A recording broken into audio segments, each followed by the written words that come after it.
చినుకు పడితే చాలు హైదరాబాద్ వణికిపోతుంది. భారీ వర్షాల నేపథ్యంలో మహానగరం అల్లాడిపోతుంది. వర్షం ఒక్క గంట దంచి కొడితే చాలు తట్టుకోలేని పరిస్థితి నెలకొంది. ఎటు చూసినా వరదే కనిపిస్తోంది. వర్షపు నీళ్లతో రోడ్లన్నీ నిండిపోతున్నాయి. వరద ప్రవాహంలో వాహనాలు కూడా కొట్టుకుపోతున్న దృశ్యాలు కనిపిస్తున్నాయి. డిఆర్ఎఫ్ బృందాల జాడే లేదు, ఫాగింగ్ లేదు, బ్లీచింగ్ జరగడం లేదు. తాగునీటి సరఫరాపై దృష్టే లేదు.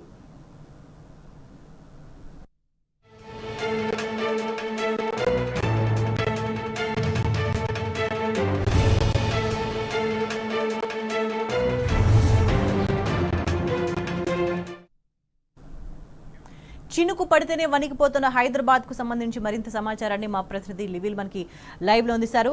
లివిల్, ఎటువంటి సమస్యలు కనిపిస్తున్నాయి గతంతో పోల్చి చూసుకుంటే ఇప్పుడు హైదరాబాద్లో? ఎందుకు ఒక చినుకు పడితే ఇంత స్థాయిలో ప్రజలు ఇబ్బంది పడుతున్నారు? ఎక్కడ కనిపిస్తుంది అలసత్వం, ఎక్కడ కనిపిస్తుంది నిర్లక్ష్యం?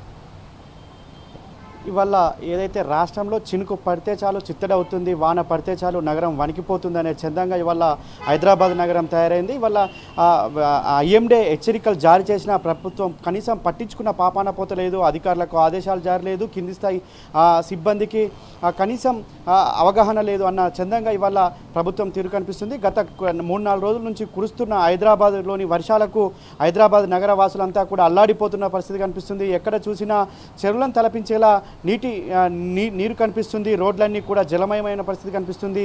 రోడ్ల వెంబడి బైకులు, కార్లు కొట్టుకుపోతున్న పరిస్థితి వల్ల హైదరాబాద్ నగరంలో ఎక్కడ చూసినా కనిపిస్తున్న దారుణ దృశ్యాల వల్ల ప్రజానికానికి భయభ్రాంతులకు గురి చేస్తున్న పరిస్థితి కనిపిస్తుంది. గతంలో హైదరాబాద్ నగరం ఎట్లుండే, ఇప్పుడు హైదరాబాద్ నగరం ఎట్లుంది అనే చర్చించుకున్న తీరు కూడా ఇవాళ నగరంలో ప్రత్యేకంగా కనిపిస్తుంది. గతంలో బెంగళూరులో వాన పడితే చాలు గంటల తరబడి ట్రాఫిక్లోనే వేచి ఉండాల్సిన పరిస్థితి ఉండే, కానీ ఇవాళ అలాంటి పరిస్థితి హైదరాబాద్ కూడా వచ్చిందా అన్న చందంగా ఇవాళ హైదరాబాద్లోని ట్రాఫిక్ పరిస్థితి కనిపిస్తుంది. గత కొద్ది రోజులుగా కురుస్తున్న వర్షాలకు రోడ్లన్నీ లోతట్టు ప్రాంతాలు కూడా జలమయం కావడంతో ఎక్కడ ట్రాఫిక్ సిగ్నల్ ఉన్న దానికి 3-4 కిలోమీటర్ల మేర ట్రాఫిక్ అంతా పేరుకుపోతుంది. ట్రాఫిక్ అంతా వాహనదారులు కావచ్చు, ఇటు వారంతా కూడా ఇబ్బంది పడుతున్న పరిస్థితి కనిపిస్తుంది.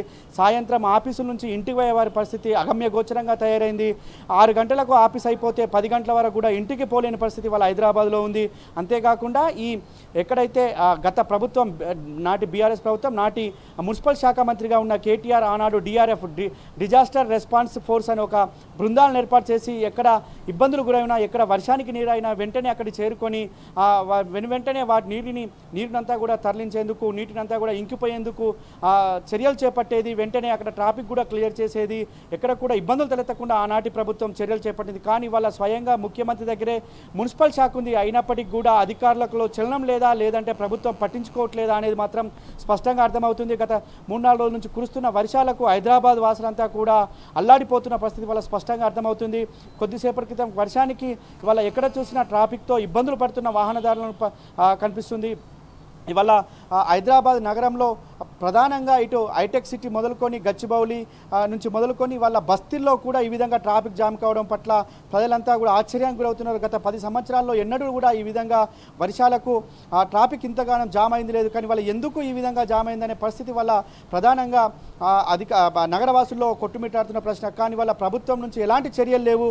గతంలో ఐఎండీ హెచ్చరికల నేపథ్యంలో ఎప్పటికప్పుడు మానిటరింగ్ చేసి అధికారులకు అప్రమత్తం చేసి నగరవాసులను కూడా అప్రమత్తం చేసే చర్యలు చేపట్టేవారు. కానీ వాళ్ళ అలాంటి పరిస్థితి ఎన్నడూ కూడా ఎక్కడా కూడా కనిపించడం లేదని చెప్పేసి కూడా నగరవాసులంతా భయపడుతున్నారు. అంతేకాకుండా ఇవాళ మ్యాన్ హోల్స్ ప్రధానంగా మ్యాన్ హోల్స్ ఎక్కడ తెరిచి ఉన్నాయో కూడా ఇవాళ చెప్పని పరిస్థితి, కనిపించని పరిస్థితి.